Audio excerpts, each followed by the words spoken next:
கர்த்தருக்கு ஸ்தோத்திரம். இந்த நாட்களில் கூட நம்ம ஜெபிக்க போகிறோம். முதலாவதாக 1 கொரிந்தியர் 13வது அதிகாரம் 1-2 வசனங்கள். 1 கொரிந்தியர் 13வது அதிகாரம் 1-2 வசனங்கள். பக்கம் புதிய ஏற்பாடு 239வது பக்கம். நான் மனுஷர் பாஷைகளையும் தூதர் பாஷைகளிலும் பேசினாலும் அன்பு எனக்கு இராவிட்டால் சத்தமிடுகிற வெண்கலம் போலவும் ஓசையிடுகிற கைத்தாளம் போலவும் இருப்பேன். நான் தீர்க்க தரிசன வரத்தை உடையவனாயிருந்தும் சகல இரகசியங்களையும் சகல அறிவையையும் அறிந்தாலும் மலைகளை பெயர்க்கத்தக்கதாக சகல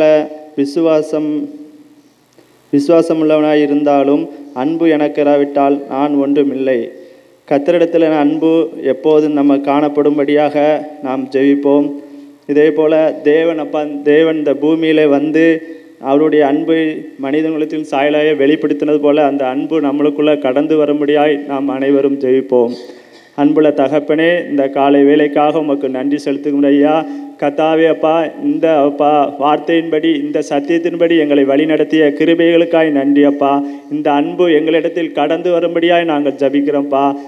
தகப்பனே, ஆவியானவரே நன்றி அப்பா. பரிசுத்தரே நன்றி அப்பா. கர்த்தாவே, எங்களை உள்ளங்கையில் வரைந்திருக்கிற தேவன் அப்பா.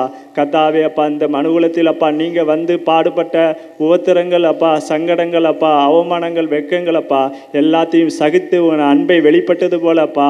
கர்த்தாவே, எங்கள் இருதயத்திலும் அப்பா, கர்த்தாவே ஒவ்வொருடைய இருதயத்திலும் அப்பா உம்முடைய அன்பை போல உம்முடைய சாயலை போல பிரதிபலிக்கத்தக்க நீங்கள் கிருபை செய்யுங்க.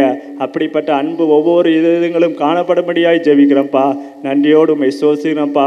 இந்த ஜெபங்களை கேட்ட கிருபைகளுக்காய் உம்மை நன்றியோடு உம்மை ஸ்தோத்திரிக்கிறோம். நன்றி ராஜா, நன்றி அப்பா. அடுத்ததாக 1 பேதுரு 3வது அதிகாரம் 16-17. 1 பேதுரு 3வது அதிகாரம் 16-17 வசனங்கள். பக்கம் எண் 320. கிறிஸ்துவுக்கேற்ற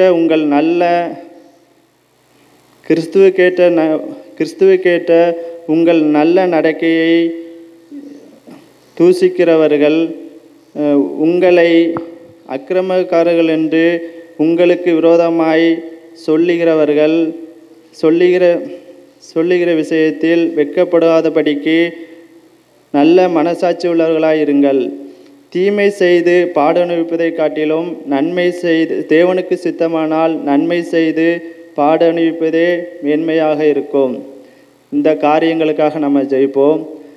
கர்த்தருடைய வார்த்தையின்படி அப்பா, நம்ம எவ்வளவோ பாவங்கள் செய்து பாடு அனுப்பதை காட்டிலும் நன்மை செய்து தேவனுக்கு சித்தத்தின்படி அவருடைய நன்மை செய்து நம்முடைய சுவிசேஷங்கள், அவருடைய ஊழியங்கள், மற்ற அவருடைய காரியங்களில் நன்மை செய்து பாடு அனுப்பது நம்மளுக்கு மேன்மையாக இருக்கும். அப்படிப்பட்ட மேன்மையை கர்த்தர் தரும்படி நாம் ஜெபிப்போம்.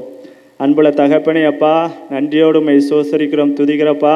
கர்த்தாவே, நாங்கள் பாவங்கள் செய்தப்பா, அக்கிரமங்கள் செய்தப்பா, இந்த பாடு அனுபவிப்பதை காட்டிலும் கர்த்தாவே உம்முடைய சித்தத்தின்படி அப்பா நாங்கள் பாடு அனுபவிக்கணும் அப்பா. உம்முடைய சுவிசேஷத்தில் அப்பா, உம்முடைய நற்கிரியைகளில் அப்பா, உம்முடைய கிருபையினால் அப்பா கர்த்தாவே உமக்கு நாங்கள் அப்பா சுவிசேஷத்துக்கு ஓடுகிறவர்களாகவும் சத்தியத்துக்கு தேடுகிறவர்களாகவும் அப்பா அதன்படி அப்பா நாங்கள் நடக்கிற பிள்ளைகளாய் மாறும்படியாய் அதன் பாடுகளை நாங்கள் அப்பா சகித்து கொள்ளும்படியாய் நாங்களை அணிவிக்கத்தக்க நீங்கள் கிருபை செய்யுங்க.